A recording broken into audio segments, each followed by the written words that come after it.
जब कुछ करना शुरू करते हैं हमको कई बार लगता है कि अकेला चना भार नहीं फोड़ता। कहावत बनी हुई ना कि अकेला चना भार नहीं फोड़ता। हमें यह समझना है कि अकेले चने से कई अनेकों चनों को कैसे जोड़ा जाए। अगर इच्छा है तो भार फोड़ना है। यहाँ भार फोड़ना नहीं है बल्कि शिक्षा से सबको जोड़ना है।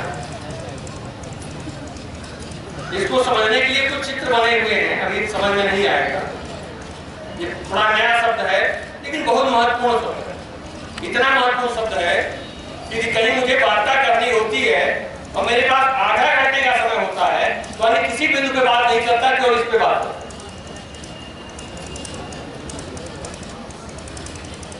अब इसकी महत्ता का आपको अंदाजा लग सकता है कि हमारे पास तमाम बातें, वो बातों को मैं अवॉइड कर जाता हूं, मैं इस पे बात करता हूं कि हम अकेले क्या कर सकते हैं। करना तो हमको अकेले ही है, पहले शुरुआत तो हमको अकेले ही करना है। दुनिया तो बाद में साथ होगी, शुरुआत तो अकेले करना है। तो इसलिए हमें जानना जरूरी है कि अकेले क्या करना है और क्यों करना है और कैसे करना है। स्पष्ट होगा। जब हम अकेले करने को सोचते हैं तो लगता है दुनिया इतनी बड़ी, मैं छोटा सा प्राणी, और इतना छोटा सा प्राणी जो अपनी ही बात नहीं मानता, उससे निकट जो दो चार लोग जुड़े हैं कोई उसकी बात नहीं मानता, क्या कर पाएगा वो। और जो है भी, जो हमारे आसपास लोग हैं, उसमें ये बुराई है, उसमें ये बुराई है, उसमें ये बुराई है, इन लोगों के मन पे मैं काम करूंगा। कितने बुरे लोग हैं ये, जो उससे थोड़े दूर है, वो लोग इतने बुरे हैं, वो इतने बुरे हैं, इतना वो बुरा है तो सब बुरा है तो है। इस बुराई में मेरी क्या होगा, मेरे बस का क्या है, मैं क्या कर पाऊंगा। और जैसे ये सोचता हूं फिर होता है मैं क्या कर पाऊंगा। और फिर हम जैसे थे न्यूट्रल लीडरशिप में पहुंच जाते हैं कि जैसा है होने। अब इसका दूसरा पहलू देखिए। दुनिया बहुत बुरी है, लगता है ना, बहुत बुराइयां हैं, बहुत बुराइयां। जहां देखो वहां बुराई ही बुराई। लेकिन इस दुनिया में जो कुछ भी आप अच्छा, जिस स्टेटस में हो, उस स्टेटस को प्राप्त करने में जो सहयोग दुनिया का मिला है, जो सुविधाएं दुनिया ने उपलब्ध किया है, उपलब्ध कराया है, भौतिक संसाधनों से लेकर के और सहयोग तक, ये उनकी तुलना बुराइयों से करो तो पॉजिटिव चीजें 99.9% ठहरेंगी, निगेटिव चीजें 0.1%। कोई अरबपति हो अपने लिए विद्यालय खोलेगा क्या अपने बच्चे को पढ़ाने के लिए? विद्यालय भी खोलेगा तो उसका लड़का अकेले तो नहीं पढ़ेगा, अन्य छात्रों की सहयोग चाहिए, शिक्षकों का सहयोग चाहिए, समाज का सहयोग चाहिए। आप गाड़ी मांगी से मांगी खरीद दोगे, पूरी दुनिया में अपने से सड़क बनवा लोगे क्या? किससे चाहिए? दुनिया से चाहिए। माचिस अब 1 रुपए की मिलती है। आपको 1 लाख रुपया दे दिया जाए तो क्या रोज माचिस बनाओगे? 1 रुपए में माचिस कौन उपलब्ध कराता है? ये समाज उपलब्ध कराता है। उदाहरण है माचिस। ऐसे न जाने कितनी चीजें, न जाने कितनी चीजें आपको 99.99% आपको बड़े सहजता से सुलभ हो जाए। उसके लिए समाज को थैंक्स नहीं करते हैं। जो 0.001% नहीं मिलता उसके लिए दुनिया को कोसते रहते हैं, दुनिया बहुत बुरी है, बुरी।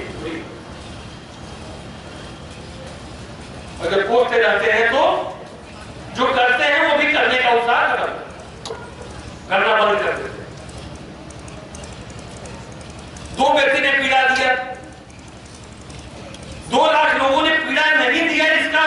इसके लिए मुझे धन्यवाद नहीं देते, इसके लिए मुझे रेडी नहीं होते। 2 लाख लोगों ने हमको इस स्टेटस पे लाने में अपने सहयोग दिया, इसके लिए हम रेडी नहीं है। जीवन में 10 लोगों ने हमसे मिसबिहेव किया, उसकी पीड़ा लेके थे।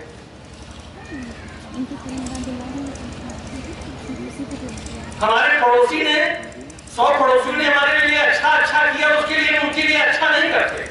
एक पड़ोसी ने थोड़ा सा कुछ गलत कर दिया, उसको ठीक करने में लगा, उसकी हिम्मत, हम उसको ठीक करने में लगते हैं, वो हमको ठीक करने में लगता है, दोनों बिगड़ जाते होता है। ये एक दूसरे को ठीक करने वाला व्यवहार, इसको रिएक्टिव बिहेवियर कहते हैं, प्रतिक्रियात्मक व्यवहार। ये दूसरे को ठीक करना छोड़े, अपने को ठीक करना शुरू करें। जब हम अपने को ठीक करना शुरू करते हैं तो ये प्रोएक्टिव बिहेवियर। अब प्रोएक्टिव की हिंदी है नहीं कुछ, या मेरी शब्द ही है, और इसका भी कुछ समानार्थी हिंदी शब्द मुझे मिला नहीं। यदि आप बना सकते हो तो रिएक्टिव प्रतिक्रियात्मक का अपोजिट बना के स्वक्रियात्मक कह सकते हो, लेकिन अभी डिफाइंड वर्ड कोई बना नहीं है। प्रोएक्टिव बिहेवियर, प्रोएक्टिव बिहेवियर है क्या? यहां तुलना करोगे तो समझ में आएगा। जब हम दूसरे की गलतियों के लिए उसे ठीक करने का प्रयास करते हैं, ये रिएक्टिव बिहेवियर है। तो ये हमारा बिहेवियर किससे कंट्रोल हो रहा? दूसरे की गलती से कंट्रोल हो रहा, दूसरे से कंट्रोल हो रहा। दूसरा मुझे कंट्रोल कर रहा कि वो क्या करेगा तो मैं क्या करूं। स्पष्ट हो रही बात? ये है रिएक्टिव बिहेवियर। हम दूसरे से कंट्रोल हो रहे हैं, और जो व्यक्ति दूसरे से कंट्रोल हो, क्या है? दूसरे का गुलाम हुआ कि नहीं हुआ? अब बनने रहो अपने को बहुत बड़ा लाट साहब।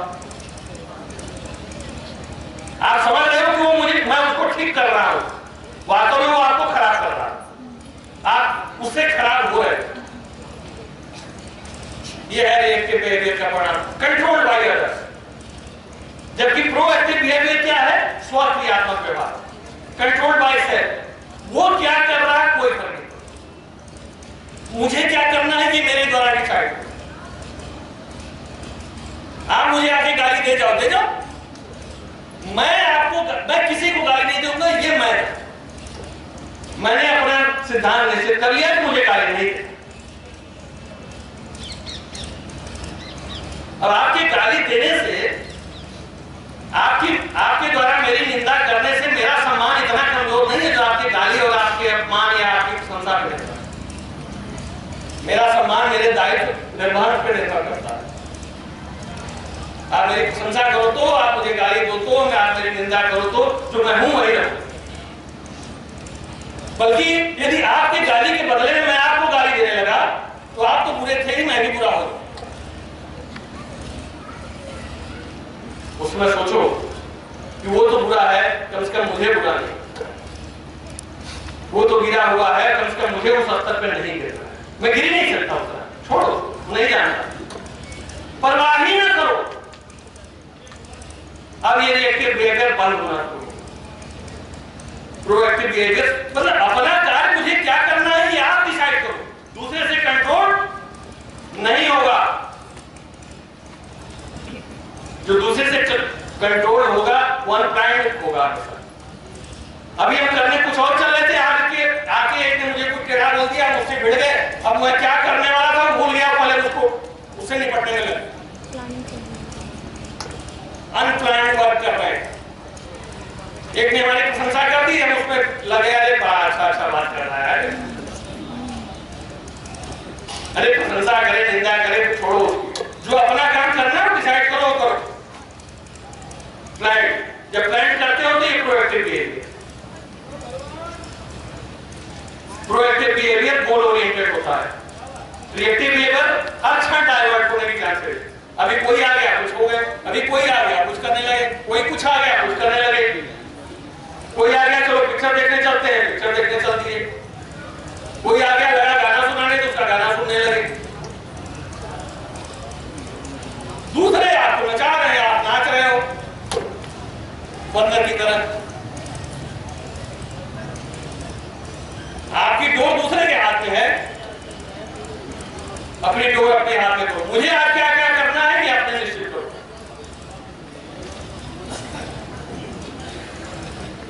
रिएक्टिव बिहेवियर में निरंतर व्यवधान आता है, प्रोएक्टिव बिहेवियर निरंतर आपको खड़े देगा।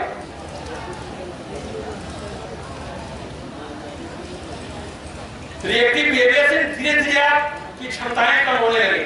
जो आप कल कर सकते थे आज नहीं करने लायक, धीरे धीरे आपकी क्षमता घटने लगी। प्रोएक्टिव हो गए, धीरे धीरे आपकी क्षमताएं बढ़ने लगी।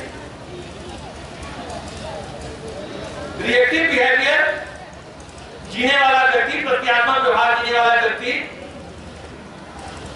अपने जो सोचा था वही नहीं कर पाएगा तो दूसरे से क्या करा पाएगा? उसकी प्रभावशीलता घट जाएगी, नहीं घट जाएगी। वो जो खुद सोचता है वो खुद नहीं कर पाता है, तो ऐसा व्यक्ति दूसरे से कुछ करा पाएगा? दूसरे से करा पाना ही तो प्रभावशीलता है। जब अपना सोचा है स्वयं नहीं कर पाते तो दूसरे से कराने लायक हम हैं क्या? हो जाएगा नहीं हो जाएगा? स्पष्ट होने का आधे काम हमारी छवि से होते हैं, हमारी इमेज से होते हैं। इसलिए प्रोटेक्ट योर इमेज, अपनी इमेज को खराब ना होने दो, अपने से ज्यादा उसकी रक्षा करो। और जब ऐसा प्रोएक्टिव बिहेवियर करते हैं ना तो वही अकेला चना, देखिए चने का विस्तार हो रहा हो, चना परमाणु बम हो रहा। जिस चने को कह रहे थे कि चना बाढ़ नहीं फोड़ता, तो वो चना नहीं रह गया, वो चना परमाणु बम हो चुका, शायद उससे भी ज्यादा बड़ा, क्योंकि परमाणु बम विध्वंसक होता है, वो सर्जक है, सृजन करता है। जो विरोधी, जो बुरे लोग आप कहते थे कि मेरी बात नहीं मानते, कुछ दिन प्रोएक्टिव होके देखो, कुछ दिन होके देखो, वो आपके पास आएंगे और कहेंगे सर बड़ी गलती हुई, मैं आपको समझ नहीं पाया, बताइए आप हमको कुछ मार्गदर्शन दीजिए, मैं आपके साथ कैसे जुड़ूं, क्या करूं बताइए। करके देखो।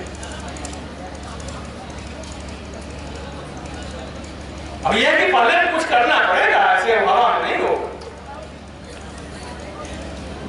मैं छोटे से जीवन उदाहरण से आपको बात बताता हूं, कुछ जगह मैं इस एक्सपीरियंस को प्राय शेयर करता हूं, क्योंकि जब शुरुआत में आदमी लगता है तो लगता है कि सब सिद्धांतिक रूप से होगा, ये त्योहार हमारा उद्देश्य किसी का नुकसान नहीं होना, लेकिन उनको अच्छा होना ही उनके लिए नुकसान है। अच्छा होगा तो तुलना होने लगेगी, वो बुराई उनकी दिखने लगेगी, लामत होके विरोध, षड्यंत्रपूर्ण विरोध, परेशान, लगता नहीं है कैसे होगा कैसे होगा कैसे होगा। अब भटकाने वाले भी लोग होते हैं। एक हमारे बाबू ने कहा था बस हल्का सा इशारा करो सब ठीक हो जाएगा। कैसे ठीक हो जाएगा? अरे कुछ नहीं साहब आप बताओ तो। हमने कहा बताओ भैया कैसे ठीक हो जाएगा? कुछ नहीं आप बस इशारा करो। हमने कहा वही तो मैं जानना चाहता हूँ कि इशारा करूंगा तो क्या ठीक ठाक कर दोगे? कहेगा कल उसमें एक दो पिट जाएगा, आगे कहेगा कि स्कूटर से गिर जाएगा, फिर बाकी सबकी बदमाशी बंद हो जाएगी, क्योंकि बाकी अब सोचेंगे क्या बदला नंबर मेरा। अब उस बाबू ने एक प्रिंसिपल की इसी शैली से नेतृत्व क्षमता देखा, उस बाबू की सोच ही वहीं तक थी। मेरे ज्ञान ने सिखाया कि नहीं, मैं इतना कमजोर नहीं हूं कि ऐसे गलत अर्थ का सहारा। मुझे लगा कि ये तो नहीं बता पाए, मुझे लगा कि मुझे कुछ ऐसे जानकार से मिलने की जरूरत है। एक मेरे रिलेटिव थे, उसमें सीडीओ थे, एक पर्सनल काम से आए हुए थे मेरे यहाँ। मैंने उनसे अपनी समस्या शेयर की कि सर ऐसी ऐसी प्रॉब्लम से जी रहा हूं, इसको कैसे मैनेज करूं। मुझे लगा कि एडमिनिस्ट्रेटिव पर्सन है, कुछ ये टिप्स बताएंगे जिसका मैं उपयोग कर सकूं। मैं इसको ठीक करना चाहता हूं, कैसे करूं ये बताएं। उन्होंने कहा ठीक करना क्यों चाहते हो, जैसा है होने दो। न्यूट्रल लीडर से मैंने उनसे यही प्रश्न किया कि सर जैसा है वैसे ही होने दो, तो फिर मेरे होने या ना होने का क्या? अब इसका जवाब उनके पास था ही नहीं, क्योंकि जो आदमी बताया तो वही ना तो वो करता हो। उन्होंने कहा फिर जो समझ में आएगा। मुझे लगा कि बीमार से यदि इलाज पूछूंगा तो इलाज नहीं मिलेगा। मुझे लगा कि मुझे ज्ञान प्राप्त करने के लिए कुछ किताबों का अध्ययन करना पड़ेगा। मैंने स्वाध्याय करना शुरू किया, कुछ पढ़ने के लिए, परीक्षा पास करने के लिए नहीं, सीखने के लिए। मुझे लगा कि कुछ चीजें ऐसी हैं जिनको कि मुझे नहीं पता, मुझे जानने की जरूरत है। अब पढ़ते पढ़ते लगा कि सिद्धांत कुछ आ तो रहे हैं, लेकिन समस्या भी साथ साथ बढ़ती जा रही है। समस्याएं हमारे सीखने का इंतजार थोड़े करें, कुछ करना होगा। कुछ करना होगा तो फिर तुरंत आप देखिए, अब यहीं पे प्रोएक्टिव बिहेवियर मेरा शुरू हुआ। मैंने सोचा कि मैं कर क्या सकता हूं। जैसे ही बात आया कि सीखने के दौरान इस गैप को कैसे पूरा करूं, जब सीखूंगा तब सीखूंगा। इस बीच में जो समस्याएं विकराल हो रही हैं, कल मुझे ही खत्म कर देंगी, इसका सामना करने के लिए मैं क्या कर सकता हूं। आज की जानकारी तुरंत दिमाग में आया कि दूसरे होंगे दोषी, वो जो लामबद लोग हैं वो होंगे दोषी, वो बुरे लोग होंगे बुरे, कुछ न कुछ मेरा भी तो दोष होगा, कुछ न कुछ मैं भी तो दोषी होऊंगा। मैं कितना दोषी? अब देखिए यहां पे शुरू हुआ, यही प्रोएक्टिव बिहेवियर है। मैं कितना दोषी हूं? जब अपने दोषों को ढूंढना शुरू किया तो 14 दोष नजर आए। अब तक जो मैं दूसरों को दिखता था कि ये बुरे बुरे, ये बुरे, ये बुरे, वो बुरे, अब दिखता था कि अरे मैं इतना बुरा। फिर लगा कि ये 14 नहीं है। ये कहीं शब्द को हम कई बार दो नाम से जानते हैं, समानार्थी शब्दों से उनको हम जानते हैं। बाद में लगा कि ये 14 नहीं थे, ये 7 ही थे। हम उनको एक ही अवगुण को दो नामों से लिख दिए, सिमट के 7 हो गए। अब उनकी नंबरिंग शुरू किया कि इसमें से कौन सा दोष सबसे खतरनाक है, जो मेरी समस्याओं को ज्यादा उत्पन्न कर रहा है, इसको छाटो। लगा कि ये 7 दोष एक साथ दूर होने वाले नहीं है। अब देख लीजिए, अब तक जो व्यक्ति कह रहा था कि दूसरे बुरे हैं, अब वो खुद इतना बुरा दिख रहा है कि उसको लग रहा है कि ये सारी बुराई एक साथ दूर होने वाली नहीं है। अब ऐसा बुरा व्यक्ति दूसरे को ठीक करने का साहस करेगा क्या? क्या ठीक करेगा? पहले अपने आप को ठीक करे ना।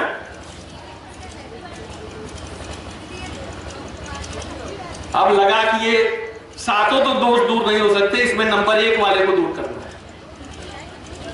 इसको प्रियॉरिटी दो, कौन सबसे बड़ा दोष है, प्रियॉरिटी दिया।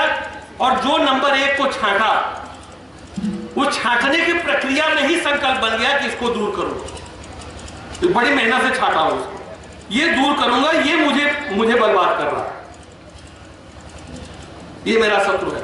वो अवगुण मुझे शत्रु के रूप में दिखाई दिया, और जब शत्रु के रूप में समझा उसको, तो लगा कि ये शत्रु बड़ा है। अपने उन विरोधियों को तो चाहता था कि ये 2 दिन में ठीक हो जाए। उस अवगुण के लिए मैंने 1.5 साल का समय तय।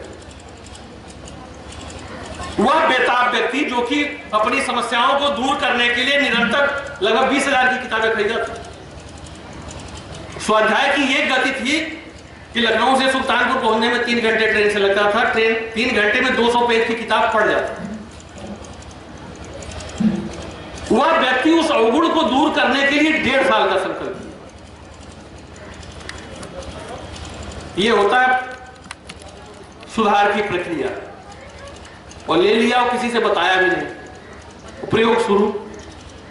अब जो पढ़ता था तो लगता था, पहले जो पढ़ता था केवल पढ़ लेता था, अब उस अवगुण को दूर करने संबंधी कोई विचार आता था तो वो मेरे मन के में शस्त्र के रूप में उसका धारित हो जाता था कि अच्छा ये है, इससे ये दूर होगा, इससे ये दूर होगा।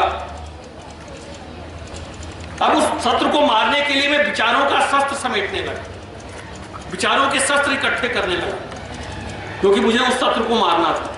अब विचार वहां मेरे लिए उस शत्रु को मारने के लिए, उस अवगुण को दूर करने के लिए शस्त्र की तरह काम कर रहे थे। इसी दौरान 1-8 महीने बाद एक टीचर आए, अब रिटायर हो चुके हैं, अभी 1-2 साल पहले रिटायर हुए। एक टीचर आया मेरे ऑफिस में अब मेरे ऊपर जितने आरोप वो लगा सकते थे वो लगाना शुरू किए। साहब आप ये गड़बड़ करते हो, ये गड़बड़ करते हो, ये गड़बड़ करते हो, आप जैसा तो बुरा कोई है ही नहीं है, मतलब आप क्या क्या गड़बड़ करते हो, उनके समझ में जो आ सकता था वो बोल रहे हैं। और उनके बारे में मेरे मन में जो छवि थी, हो सकता है वो उससे बेहतर हो, मैं उनको अपने संस्था का सबसे भ्रष्टम व्यक्ति मानता, सबसे बुरा शिक्षक मानता था। वह बुरा शिक्षक मुझे आके मेरी बुराइयों के बारे में मुझे बताने का प्रयास कर रहा था। अब चूंकि मैं कोई अच्छा व्यक्ति आके बताता तो शायद संवेदनशील भी होता कि शायद ये कोई मेरी कमी बताने में रुचि ले रहा है। वो बता रहे थे, मुझे लग रहा था कि ये व्यक्ति आज पगला गया। मेरे दिमाग में तत्काल जो भाव आया वो यही आया कि ये व्यक्ति पगला गया। तो एक पागल व्यक्ति से अपने को कैसे बचाना चाहिए, बस इतना ही सतर्क था। वो क्या बोल रहे थे इस पे मेरा बिल्कुल ध्यान नहीं जा रहा। पागल व्यक्ति के बोलने पे किसी का ध्यान जाता है क्या? मेरे मन में चूंकि भाव आ गया कि ये व्यक्ति पगला गया है, तो मैं क्या बोले तो बिल्कुल ध्यान नहीं जा रहा। वो 15, 20, 25 मिनट बोलते रहे, जोर आवाज में बोलते रहे, धारा प्रवाह बोलते रहे।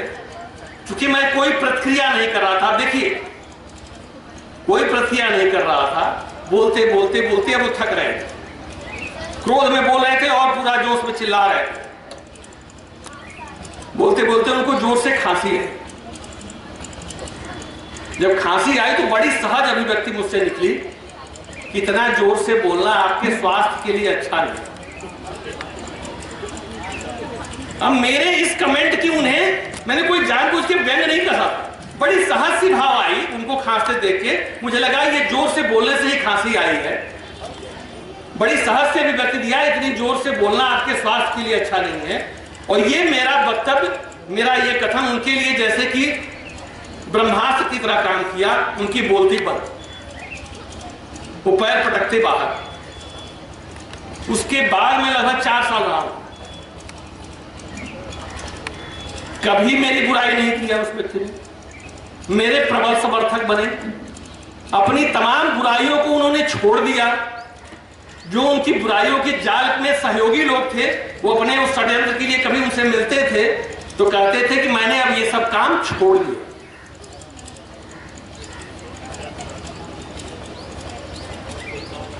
अब देख रहे हैं कैसे प्रोएक्टिव बिहेवियर प्रभावशालिता फैलाता।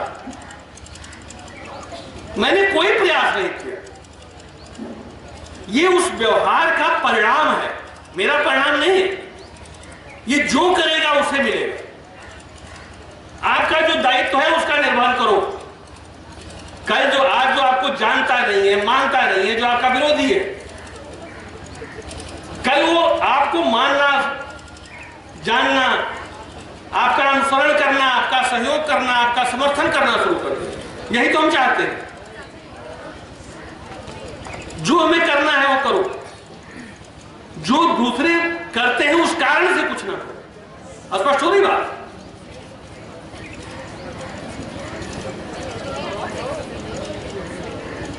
अब इस करने के दौरान कुछ छोटी छोटी बातों पे ध्यान देना पड़ता है, क्योंकि आदत पड़ी हुई है ना, हम प्रायः भटक जाते हैं। वो छोटी छोटी बातों को सूत्र के रूप में मैंने यहां पे सजो रखा कि याद दिला दे।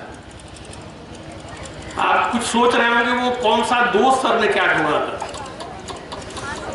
वो दोष क्रोध था। जो अपने 7 दोषों में सबसे बड़ा दोष मैंने ढूंढा था वो क्रोध था। क्रोध में आदमी हमेशा वही काम करता है जो नहीं करना चाहिए। कभी क्रोध में आदमी कोई पॉजिटिव वर्क नहीं करता, हमेशा वो काम करता है जो नहीं करना चाहिए। हमेशा अपनी इमेज के विपरीत कार्य करता है, हमेशा अपने व्यक्तित्व के विपरीत काम करता है। क्रोध हमेशा आपकी छवि खराब करता है, आपका स्वास्थ्य खराब करता है, आपका व्यक्तित्व खराब करता है ना बुरा शत्रु? बड़ा सहज शत्रु है, लेकिन है बहुत बुरा शत्रु, बहुत बुरा शत्रु। सबसे बड़ा दुश्मन है आप, निकट का शत्रु है। चलिए, मैं टिप्स की बात कर रहा था कि जब प्रोएक्टिव हो, स्वक्रियात्मक व्यवहार बनाए, तो क्या कुछ छोटी छोटी बातों पे ध्यान देने की जरूरत है। ये संख्या में है, लेकिन बहुत छोटे छोटे टिप्स के रूप में इनको जानिए। कंस्ट्रक्टिव एंड इंस्टीट्यूशनल कमिटमेंट हमेशा एक सृजनात्मक और अपने संस्था के दायित्वों से जुड़े हुए लक्ष्य के प्रति प्रतिबद्धत्व होगी। कुछ संकल्प लीजिए कि ये हमें करना है और ये हमें नहीं करना। जिस व्यक्ति के जीवन में कोई संकल्प नहीं है, उस व्यक्ति की ग्रोथ कभी हो ही नहीं सकती। बिल्कुल डिफरेंट जानिए। अपने जीवन हमेशा एक दो संकल्पों से तो जीजिए कि ये तो हमें नहीं करना।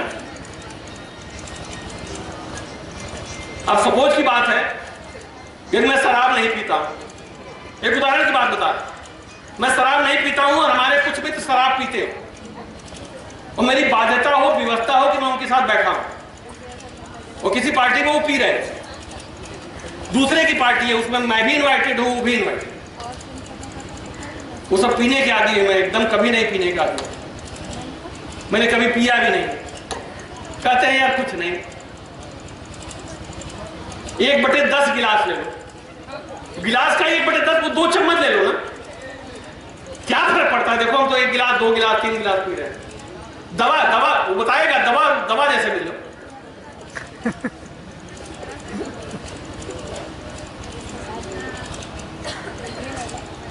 वो दवा जैसे भी पी लोगे ना तो आपका संकल्प खत्म हो जाएगा और कुछ नहीं होगा, आप शराबी नहीं हो जाओगे। लेकिन जो आपकी संकल्पबद्धता है कि मैंने शराब नहीं पिया है, वो खत्म। स्पष्ट हो रही बात? आप अपनी नजरों में गिर जाओगे। स्पष्ट हुआ? कुछ चीजें अपने लिए निश्चित करो कि ये तो नहीं करना है, क्योंकि पहली बार वो आपके लिए संकल्प टूटना होगा, दूसरी बार आपको कहने की जरूरत नहीं होगी। वो तो कहेगा आप उस दिन तो लिए थे यार 2 चम्मच थोड़ा और ले लो।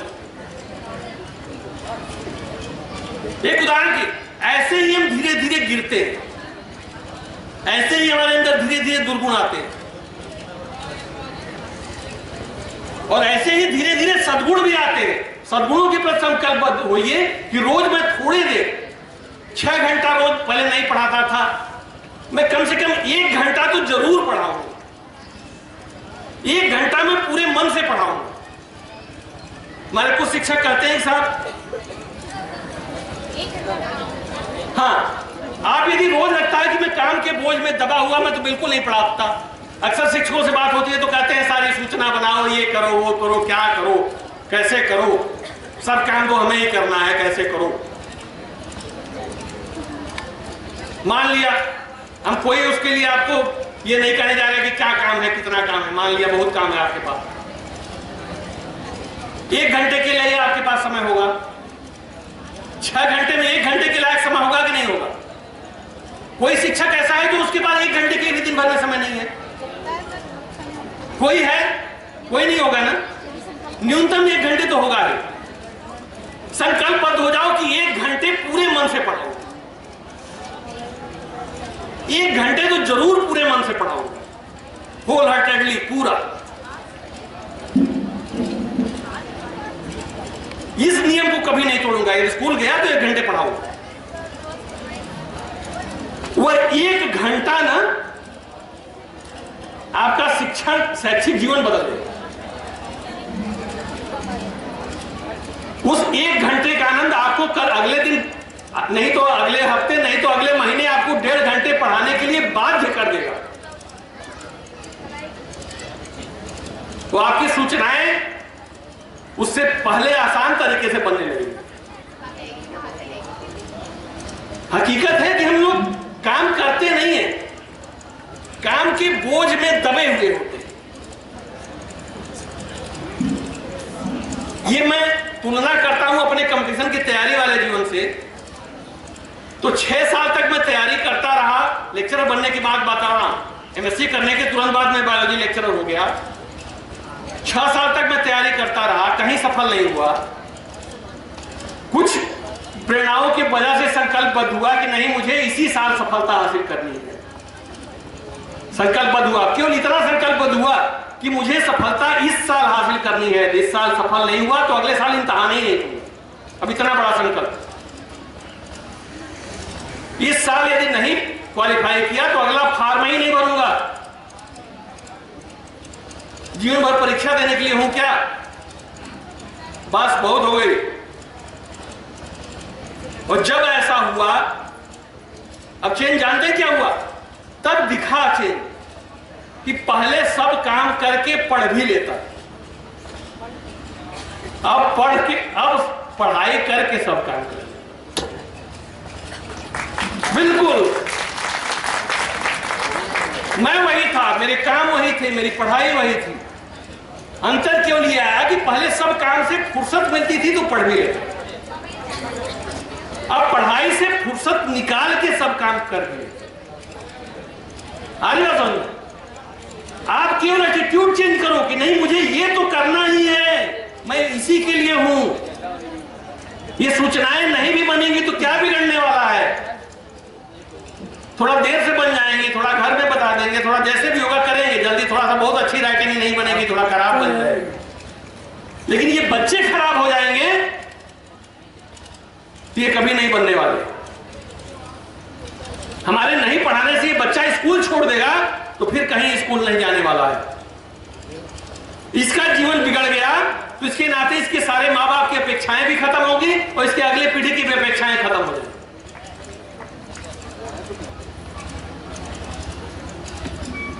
हमारी प्रभावशीलता दूसरों के सहयोग पर निर्भर है, इसलिए हम उनके सहयोगी बने। उनके सहयोगी बनेंगे तो हमारा सहयोग करेगा, अन्यथा कोई किसी के सहयोग के लिए विवश नहीं है, बाध्य नहीं है। अपने लक्ष्य को ध्यान में रखते हुए दूरदर्शिता पूर्वक प्लानिंग करिए। प्लानिंग करिए, केवल सोच लेने से लक्ष्य नहीं मिल जाने वाला। लक्ष्य को कैसे पाया जाएगा उसके लिए कुछ एक्शन प्लान बनाइए, उसको कुछ महीनों में दिनों में बांटिए कि यदि इतना बड़ा ये इतने ज्यादा काम करने हैं तो उसमें से 6 महीने में इतना काम, तो 1 महीने में कितना काम, तो 1 सप्ताह में कितने काम, तो 1 दिन में कितना। वो 1 दिन वाला काम पूरा करेंगे तब जाके वो 6 महीने वाला काम होगा। इस रूप में करेंगे तो ये प्लानिंग होगी। और जिन लोगों के सहयोग से लक्ष्य प्राप्त करना है उनसे आपकी रिलेशनशिप बहुत क्लोज होनी चाहिए, बहुत क्लोज होनी चाहिए। जिन छात्रों को आप पढ़ाने के लिए हो उन छात्रों से इतना जुड़ जाओ कि वो छात्र आपके बिना रह ना पाए।